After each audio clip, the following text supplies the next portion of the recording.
sana kita akan membawakan monolog tentang seorang perempuan berusia 70 tahun. Dia membaca buku hariannya dan dia merenungkan hidupnya.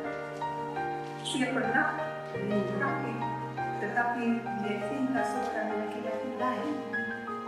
Bagaimana hal ini mempengaruhi hidupnya? Hasilnya akan menyeramkan. Semoga malam ini akan menyenangkan. Saya sebentar lagi bersama si Grabe menuju.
Air mata menarik saat kamu kehilangan.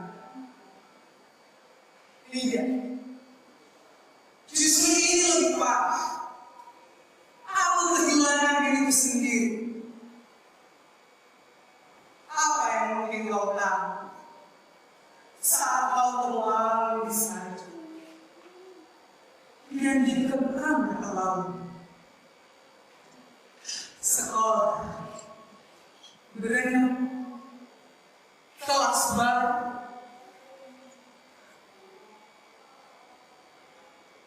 bisa dibilang dulu aku sangat bersemangat dengan semuanya.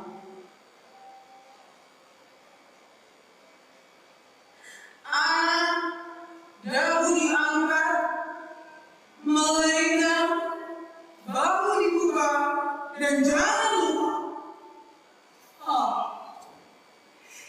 kenangan bersama.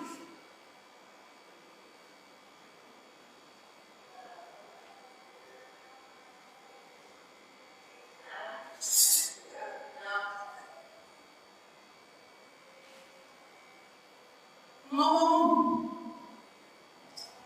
orang tuaku selalu ikut kalau pesta. Kebiasaan dari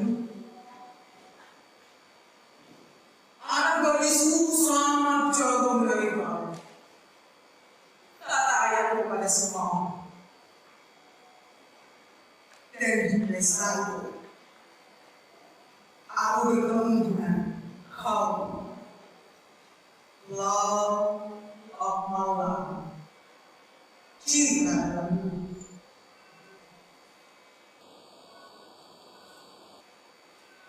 Seperti biasa, ibu terlalu berpikir. Ibu bilang duduk satu meja dengan kami. Dia sedikit ini. Dan sebetulnya, dia berharap aku ada di situ. Sehingga dia punya banyak kesempatan untuk mengenal lebih dalam. Senin, Kamis, ada kelas online. Hari Selasa, renang.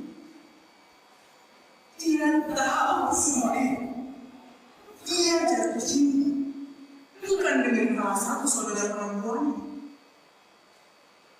Tapi pada.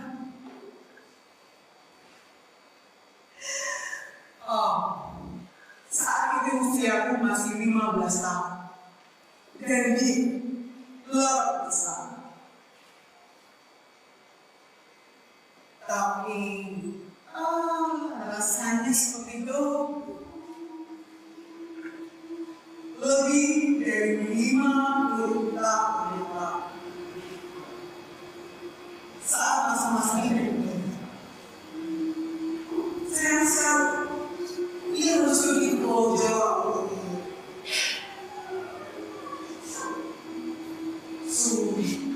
Perpisahan yang sangat ini.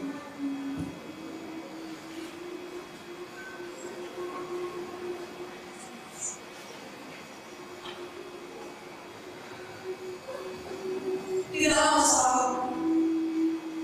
Karena ini terjadi. Aku bertemu dengan John. Atau mungkin dia yang bertemu dengan aku.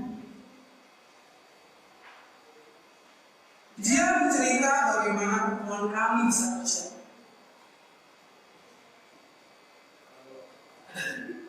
Aku dengar anak perempuan sekretarisku menyebut nama. Dia berseru. Anak menunggu di bawah tangga dengan sepedanya. Nama barat. Kemudian aku bersandar di jendela dan melihat kamu benar-benar berdiri di sana dekat sepeda. Seorang gadis cantik dengan rambut berwarna gelap tergerai indah bagus. Aku terbuka. Aku membunuh. Selamat pagi, anak. Aku menyapa. Dan kau terkejut dan menjawab dengan ragu-ragu. Selamat pagi, Tuan. Aku mengamati ketika kalian bersepeda. Melihat seorang gadis belia yang tertawa riang dengan segala gambaran masa depan tertulis di bawah. Dan aku sudah berumur lebih dari 50 tahun. Aku tinggal di Indonesia karena lebih mudah mendapatkan pekerjaan di Indonesia daripada di Belanda selesai. Kerja, lalu pulang ke rumah yang besar dan bagus. Tapi saya tidak ada seorang pun yang menunggu kecuali seekor anjing. Aku ingin diperkenalkan kepadanya, kataku pada sekretaris. Bagaimana? Bapak harus bertemu dengan orang tuanya dulu. Itu Bapak, di daerah ini. Jawab sekretaris.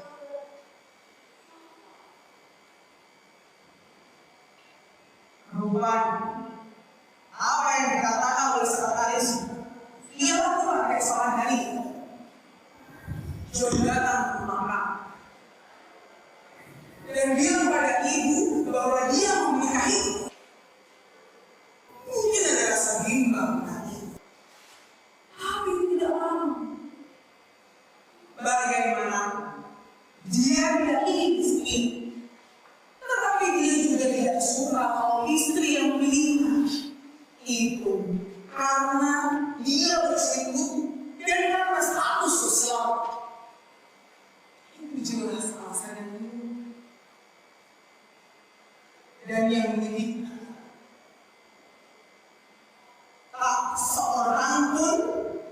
mau meminta pendapatku untuk urusan ini.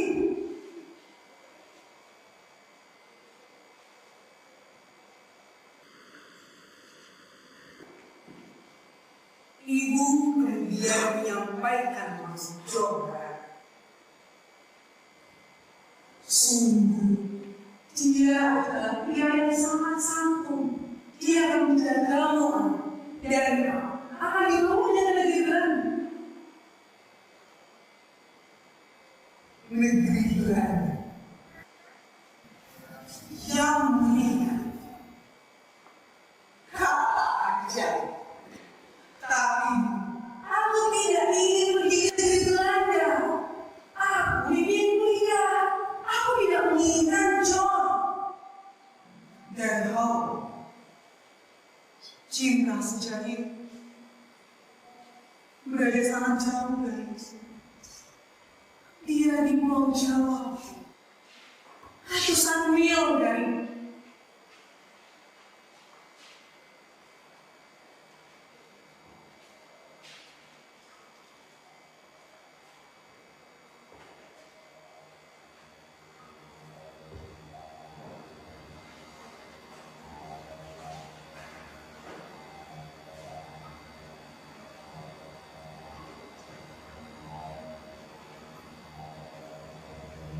suatu hari saat aku pulang di pembantu setia keluarga kami sudah menunggu dan bilang, Tino dari rumah itu sudah ada di rumah tengah. Aku benar-benar tidak bisa. Aku benar-benar tidak bisa percaya. Kau ada di sini. Kalau aku juga sudah mencoba. Sekarang saat aku bisa menceritakan segala yang terjadi kepada Allah. Dan kami akan mencari pemecahan bersama-sama. Oh, ya ampun. Aku dilarang untuk menceritakan soal John dalam surat. Dan memang akhir-akhir ini aku jarang menulis surat untuk kau. Ya karena aku merasa seperti bohong. Aduh, bagaimana ini? Ini adalah hal yang paling bodoh yang pernah aku lakukan.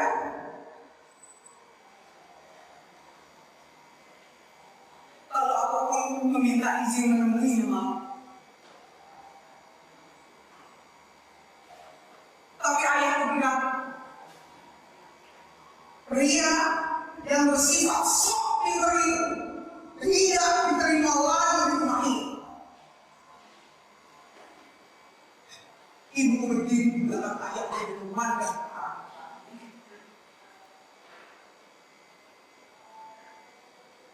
Alangkahnya kupandangi wajahnya sangat besar dan saat itu merasakan sesuatu membeku dalam dada.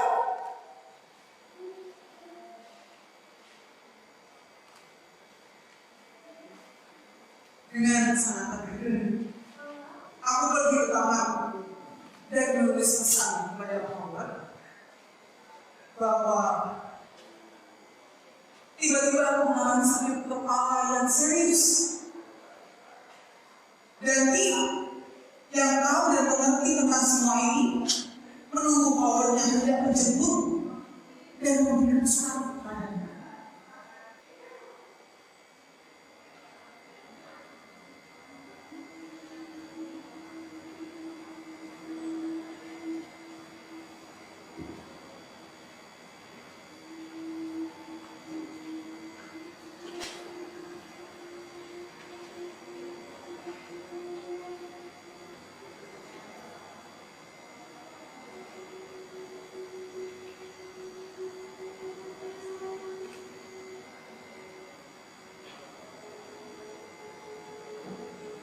Tidak lama kemudian,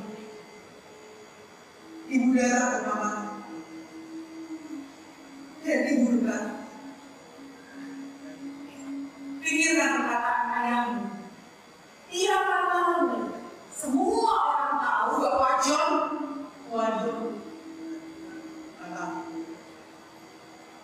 ya, baiklah. Semua orang tahu bahwa Tuan John,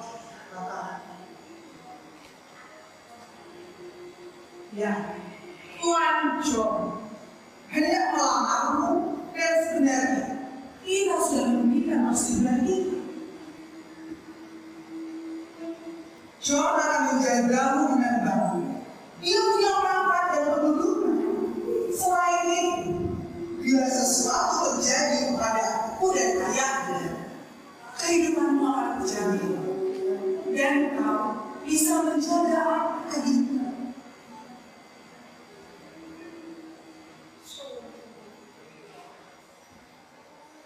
Bukan hendak anak, tapi sang ibu yang justru mempunyai rencana sembunyi. Aku berusaha pindah, tapi aku tidak punya uang.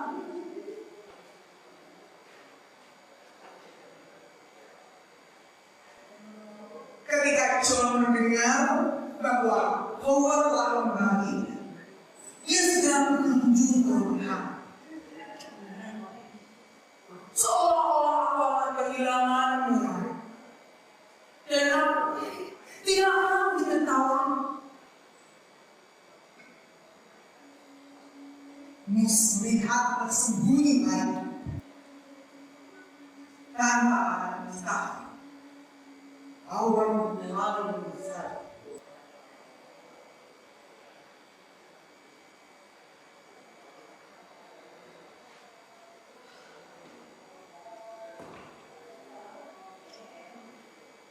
Sejak hari kadang-kadang mengizinkan John mengusap-usap kamu. Aku sendiri tidak tahu kenapa seperti itu. Ya, sekarang aku tahu. Aku ingin ada seseorang yang membuatku nyaman di tengah-tengah rasa sakit. Aku tidak punya kata-kata untuk itu. Tapi bagaimanapun juga, ia adalah bagian dari semuanya. John sama sekali tidak menceritakan keraguannya kepada aku. Karena dia takut kehilangan aku. Sedangkan aku tidak berani berkata-kata dengan bebas karena tak seorang pun mengajarnya. Anak baru selesai takut dan tidak boleh membantah, terutama kepada orang yang lebih tua. Dari itu, 34 tahun lebih.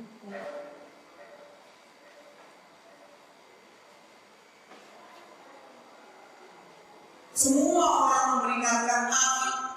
Hati-hati anak, tidak takut terhadap orang tua. Bisa kuat, bisa terkena nasib buruk. Tapi apa?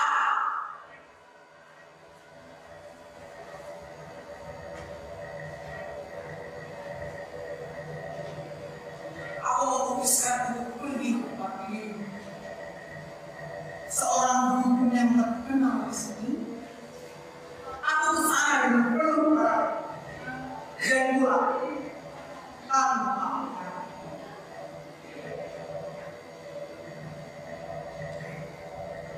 Ini berkata bahwa aku akan menyeberangi samudra emas. Kau harus mengingat tanggal pergi dari Indonesia karena tepat 25 tahun kemudian kau akan kembali ke sini dan ketemu lagi dengan Allah.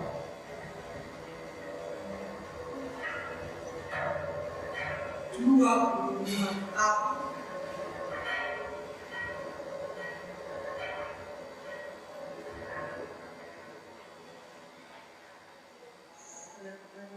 tanggal pernikahanmu sekarang. John berusaha membuat keputusan. Kata ibumu dalam pernikahanmu sudah terjadi. Pasti bagus, kan? Ya. Tapi saya yang tidak benar.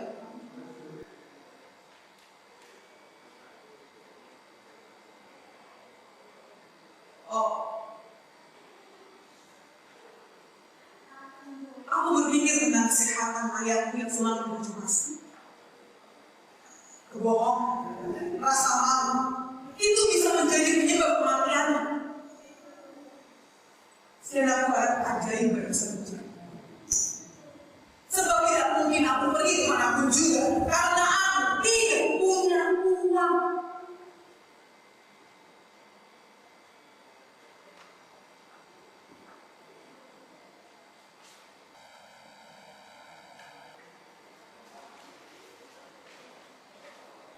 Apa yang seharusnya dimohon bahwa lelaki yang aku nikahi membawa pilihan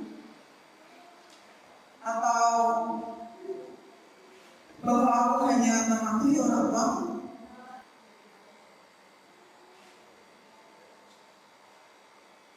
baru malam sebelum pernikahan aku menulis surat kepada Allah.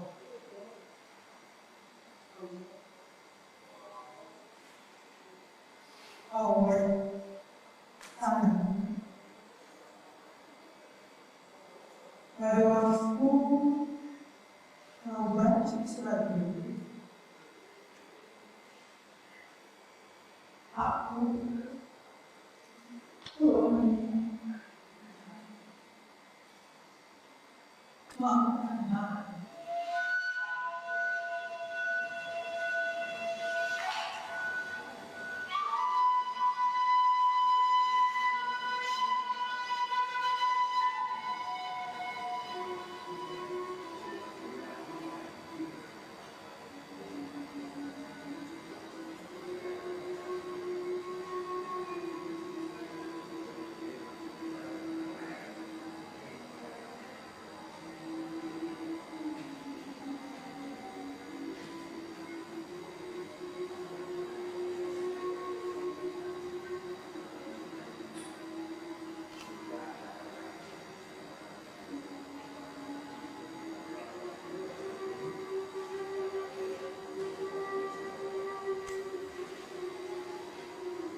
lama tidak bisa. Aku dengan langkah kaki menuju kamar. Aku sengaja diam supaya ibu percaya aku memang sudah benar-benar tidur. Apa lagi yang harus dibicarakan? Apa yang terlintas untuk dibicarakan?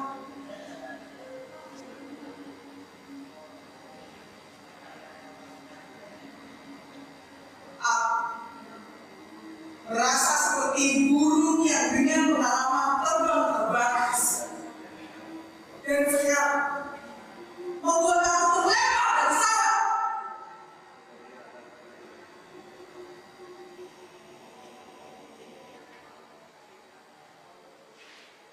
Kalau benar,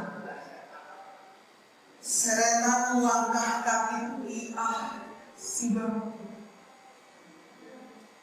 Dia berhenti dan Nona, Tuhan mau menerangi jalan hidupku. Kau tidak punya pilihan lain. Kau harus berjalan di jalan ini. Kau jangan khawatir. Dia akan memimpin Allah.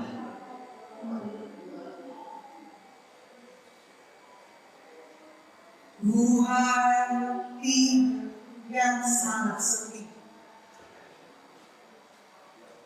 Dia membuatku seolah aku adalah seorang bayi layaknya sampai aku terping. Aduh, tidurlah, Nina Bobo.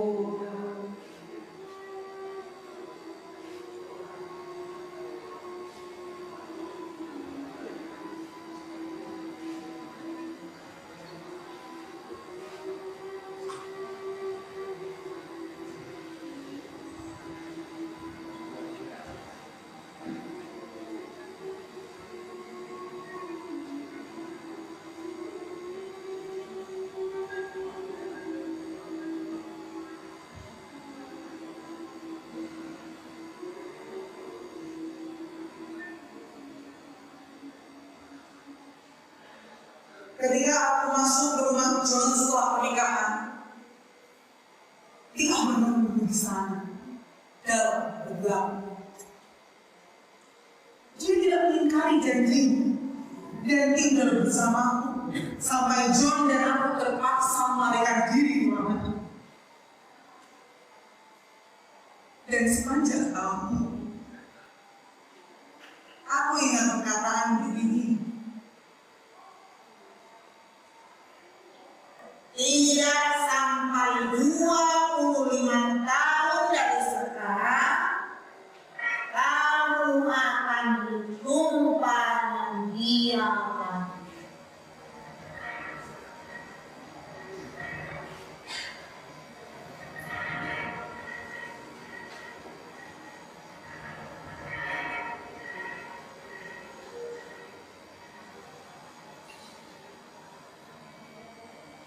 Kadang-kadang aku merasa John memperhatikan wajahku kalau aku tidak membaca namaku.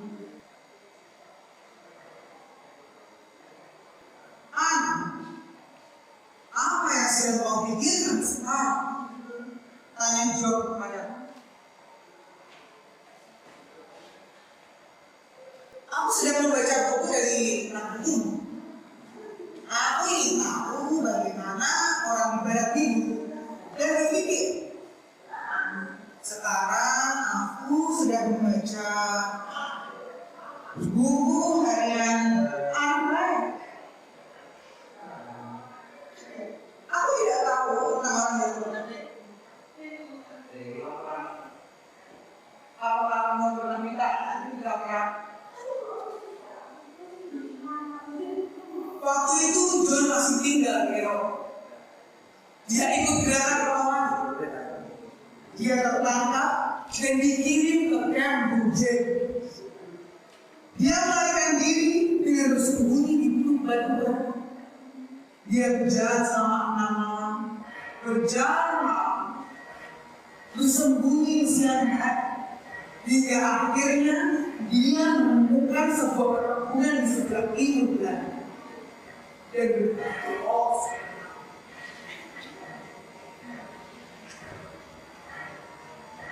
apakah kamu tahu? Aku bertanya kepada John, dan John menjawab, seperti ada nada khusus di suara. Tidak pada waktu kejadian. Tapi setelah beberapa saat, aku punya sakit kepala yang parah bertahun-tahun. Dan kadang-kadang aku berteriak dalam tidur. Ya, tidak. Iya, kadang-kadang masih berteriak dalam tidur. Tapi sekarang aku dipaham dari mana semua itu datang. Perang. Apakah kamu pernah berpikir tentang perang di usia yang 18 tahun? Aku ini sangat sedih. Ya, aku teringat suatu hari seorang berdiri di hadapan kami dan ibuku berkata, dia adalah ayahmu. Ayah adalah seorang tahanan perang di barat Jepang. Suatu hari aku pergi berenang bersama orang-orang. Aku melihat bekas luka di dalam dia. Lalu aku menunjukkan jari kecil di dalam ayah sambil.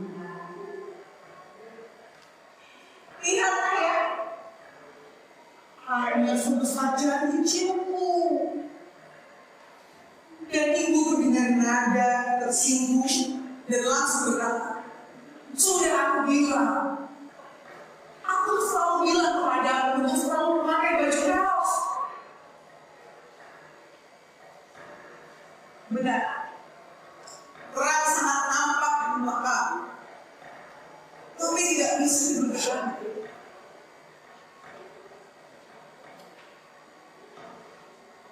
Apakah perang telah merangkai sebuah kuil kecil yang melayani? Pada malam seolah-olah John dan aku menjadi semakin dekat. Tapi bukan itu persoalannya. Aku tidak bisa melupakan Howard. Selain itu, aku juga merasa malu karena perilakuku terhadap John tidak adil. Aku sopan, layaknya sikap seseorang terhadap orang yang lebih tua.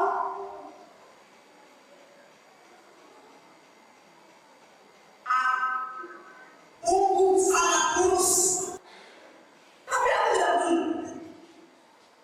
Pasti suatu saat mudah-mudahan tidak lama lagi aku pergi. Dan dengan begitu semua ini akan berakhir.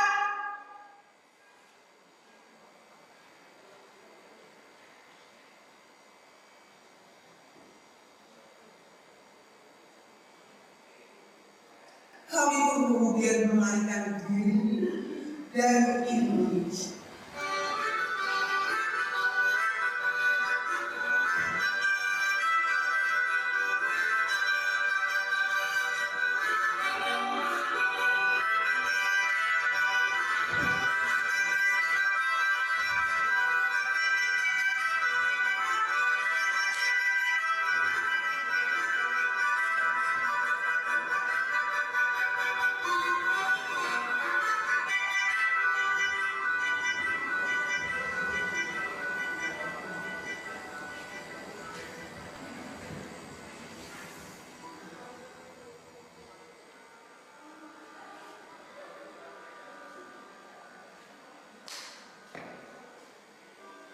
Apa kau merindukan Indonesia?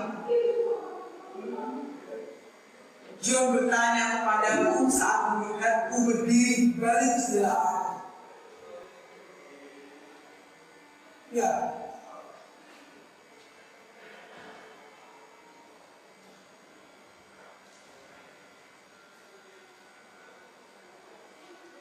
Suatu saat aku tidak sengaja mendengar John berbicara pada adik perempuan.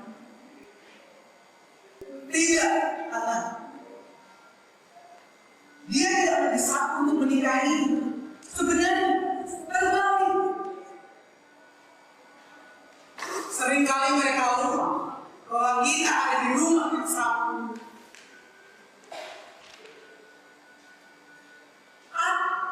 Dengan sendirinya mendengar semuanya. Aku pergi ke kamar dan melepaskan buku belajar.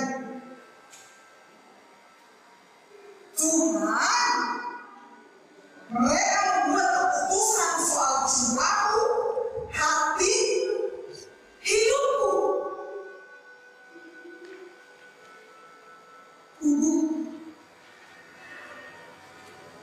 Itu adalah kebenaran.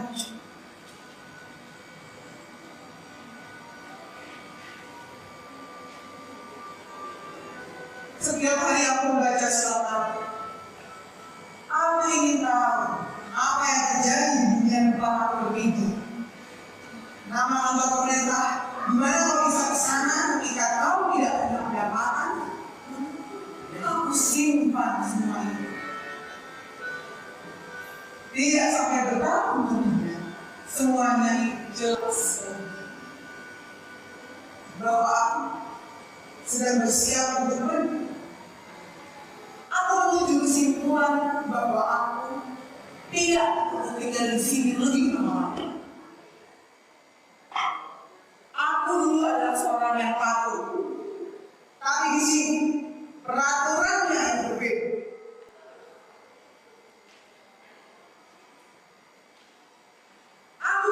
tahu apa yang harus kulakukan. Pertama, aku akan mencari pekerjaan dan kemudian mencoba mencari keuangan di suatu tempat. Tentang yang hal yang lain, akan aku pikirkan nanti.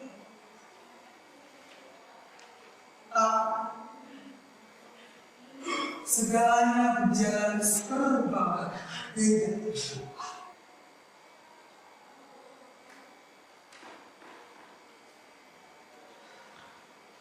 Aku masih melihatnya dengan baik. John datang terlihat sangat bahagia. Kemarilah dan duduk di samping. Aku punya kabar bagus. Aku tak berani memberitahumu sampai aku benar-benar yakin. Nah, aku melamar dan memperoleh sebuah posisi di sebuah desa ini. Aku membeli rumah di sini. Rumah belakang hampir seperti rumah-rumah di Indonesia. Dan ketika sesuatu terjadi, pada kau akan terjamin dan mempunyai hati. Aku sungguh-sungguh terkejut. Dan kawan katakan, kenapa aku begitu kuat? Apa John mempunyai kasih?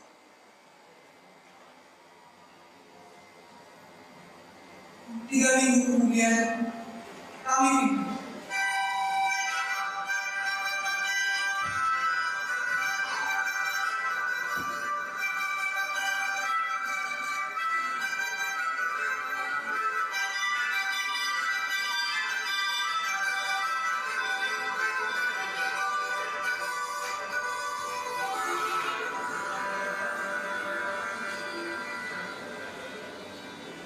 Malam pertama di rumah baru, John berkata,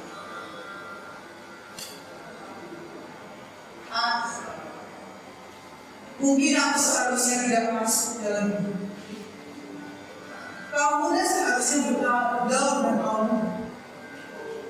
Aku tidak berani bertanya apakah aku membuatmu bahagia. Meskipun hanya sedikit. Aku merintangi impian bahwa membawamu pergi dari negeri asalmu yang kau cintai. Ini tidak cukup ketika aku berkata bahwa hanya saat inilah aku bisa melihatnya dengan jelas. Kebahagiaan semua hasil dari pengorbanan. Dan aku harap kau akan jatuh cinta juga kepada aku.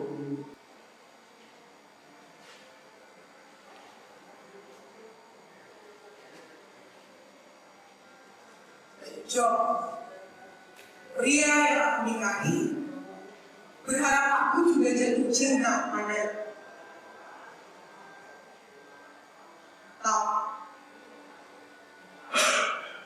Ada sebuah gumpalan es di sini.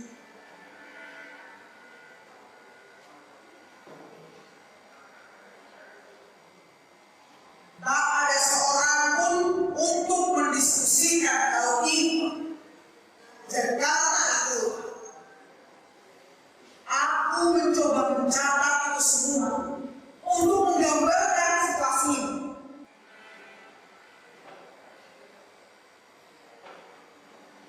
Dan tiba-tiba aku tahu,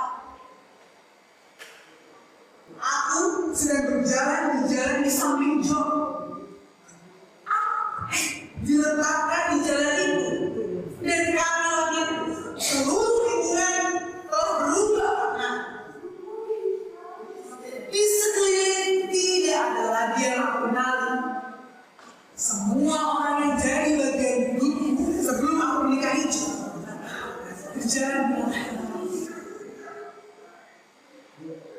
tidak ada jalan.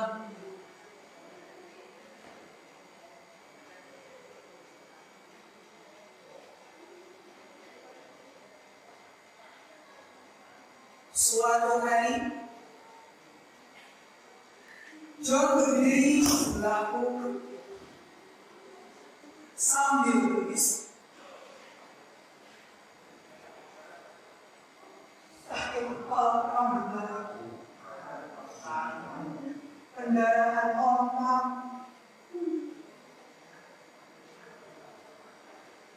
John terpenjara dalam hidupnya yang rusak. John terpenjara dalam hidupnya yang rusak selama 20 tahun. Dan aku bertahan dengan keadaan ini.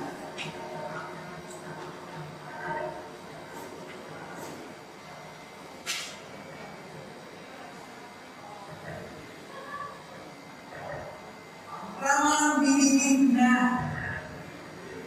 tepat 25 tahun kemudian aku bertemu dengan Hawa. Secara tidak sengaja seorang pria kelas atas, seorang pria yang terus mendaki di jalan ini.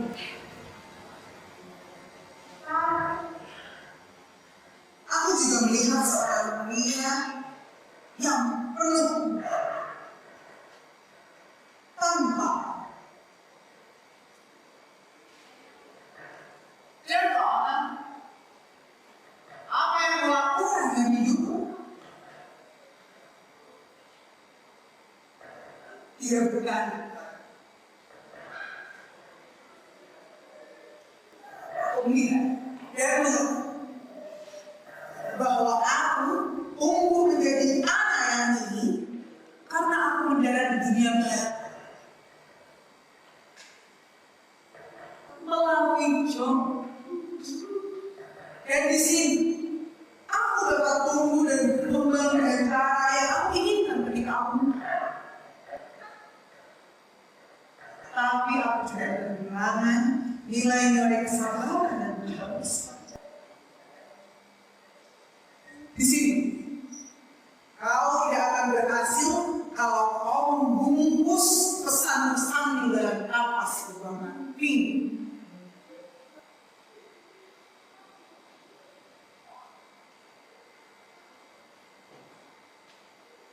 Kadang-kala aku ingat kembali.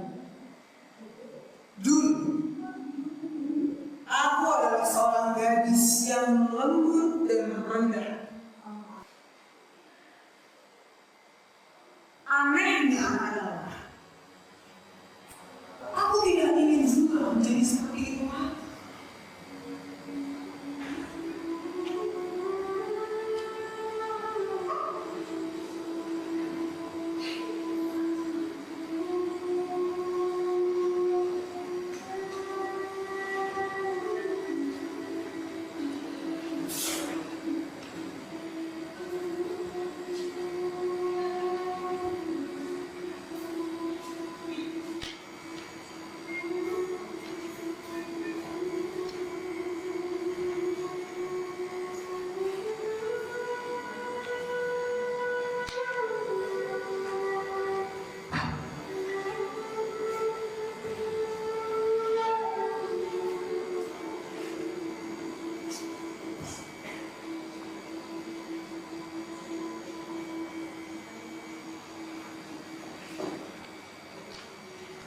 Baru 50 tahun kemudian, aku bisa mendiskusikan semua ini dengan ibu yang sudah berumur 92 tahun.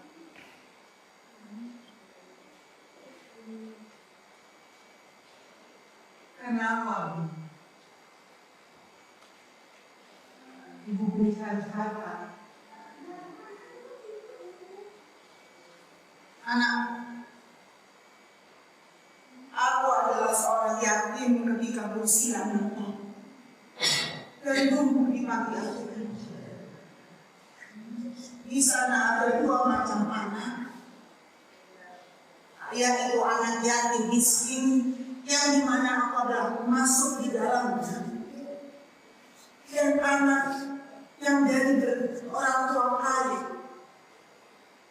Mereka membuat perbedaan dalam hal berpakaian dan menikah. adalah memakan dan tak ada seorang pun yang menyayangi. Aku sangat merindukanmu.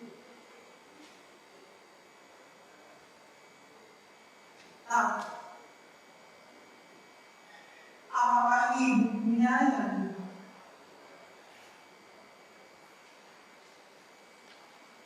Kau adalah yang tertua dan kau sangat mencintai adik-adik. Aku masih ingat apa yang kukatakan. Seandainya suatu yang terjadi pada kami, kamu harus menjaga adik supaya hal yang sama tidak terjadi pada mereka.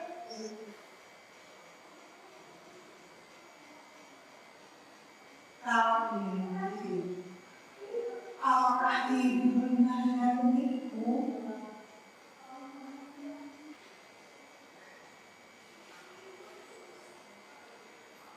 Dia mulai memikul dan berkata, kau penuh perhatian dan cantik. Kau bisa menjadi bersemangat, halus perasaan, dan lemah. Kau sangat mirip dengan dalam segala hal. Karena itu, kau adalah anak yang paling sayang.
Di sini kita akan ada sesi habis talk, jadi kita akan ngobrol dengan Ibu Inge, Mas Salma dan Dedi terkait ini cerita apa sih yang ingin disampaikan. Sembari